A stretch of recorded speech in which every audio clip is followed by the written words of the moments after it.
चलिए आपको सीधा लिए चलते हैं महाकाल की नगरी उज्जैन, जहां पर आज तीसरी बार बाबा महाकाल की सवारी निकल रही है। पवित्र श्रावण मास में ये सवारी का लाइव प्रसारण आप इस वक्त सीधा उज्जैन से देख रहे हैं। बाबा महाकाल के रंग में इस वक्त पूरा उज्जैन नगरी लगा हुआ है। आपको लाइव प्रसारण दिखा रहे हैं सीधा उज्जैन से। उपस्थित है और भगवान महाकालेश्वर के चरणों में अपनी प्रार्थना, अपनी स्तुति समर्पित कर रहे हैं। और इस समय रजत पंडित पालकी को लाया गया है। बहुत ही आकर्षक तरीके से फूलों से सजी हुई है रजत पंडित पालकी है। इस रजत पंडित पालकी को पुण्यशाली कहार अपने कंधों पर विराजमान करते हैं। भगवान महाकालेश्वर से यहाँ आग्रह किया जाता है, निवेदन किया जाता है कि हे देवादिदेव महादेव, हे भोलेनाथ, आप नगर भ्रमण के लिए पधारे। बहुत ही अद्भुत और दिव्य परंपरा, लोकतंत्र का एक ऐसा अनूठा उदाहरण जो शायद सृष्टि में कहीं और देखने को नहीं मिलता, जहाँ स्वयं राजा, जहाँ स्वयं महाराज अपनी प्रजा का हाल जानने के लिए अपने गर्भगृह को और अपने दरबार को छोड़ देते हैं और रजत पंडित पालकी में विराजमान होकर अपनी जनता का हाल जानने के लिए, अपने भक्तों का हाल जानने के लिए, अपनी प्रजा का हाल जानने के लिए उनके बीच में पहुंचते हैं। चारों तरफ ओम नमः शिवाय, हर हर महादेव, बम बम भोले के जयकारों से अवंतिका नगरी शिवमय हो जाती है। चारों तरफ भक्तिमय माहौल होता है, चारों तरफ शिवमय माहौल होता है। और ऐसे भक्ति और शिवमय माहौल में भगवान महाकालेश्वर पुण्यशाली कहारों के कंधों पर विराजमान होकर, अपनी रजत पंडित पालकी में विराजमान होकर, अपने आनंदमय स्वरूप के साथ अपने भक्तों को दर्शन देते हैं। कहते हैं श्रावण का महीना भगवान महाकालेश्वर को अति प्रिय है। वैसे तो भगवान महाकालेश्वर की पूजा कभी भी की जाए वो कभी खाली नहीं जाती। जिसने एक बार भगवान शिव की आराधना कर ली उसे भोग और मोक्ष दोनों की प्राप्ति होती है।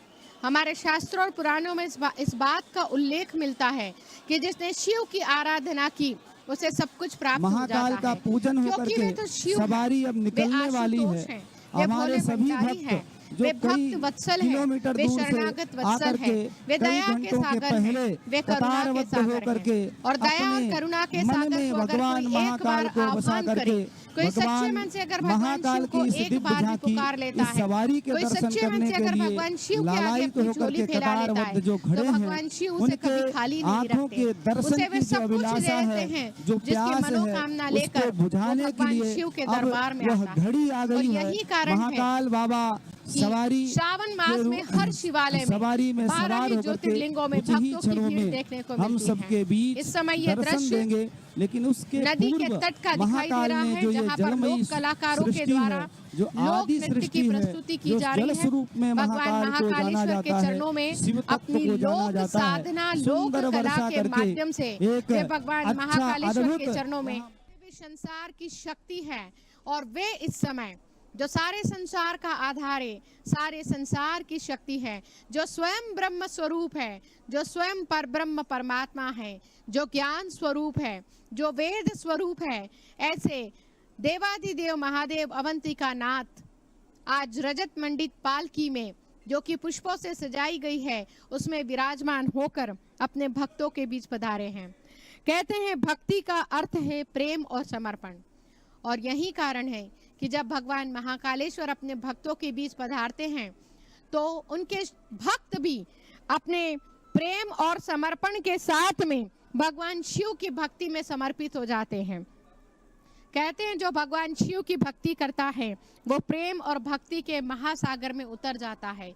और यही कारण है कि आज अवंतिका नगरी के सभी मार्ग पर, चाहे वो माँ शिप्रा का पावन तट हो, चाहे वो गोपाल मंदिर का मार्ग हो, चाहे वो ढाबा रोड का मार्ग हो, चाहे वो पटनी बाजार हो, हर जगह पर आज बैरिकेड्स के पीछे खड़े हुए सभी भक्त भगवान शिव की भक्ति में मगन होकर ओम नमः शिवाय और हर हर महादेव का जयकारा लगा रहे हैं।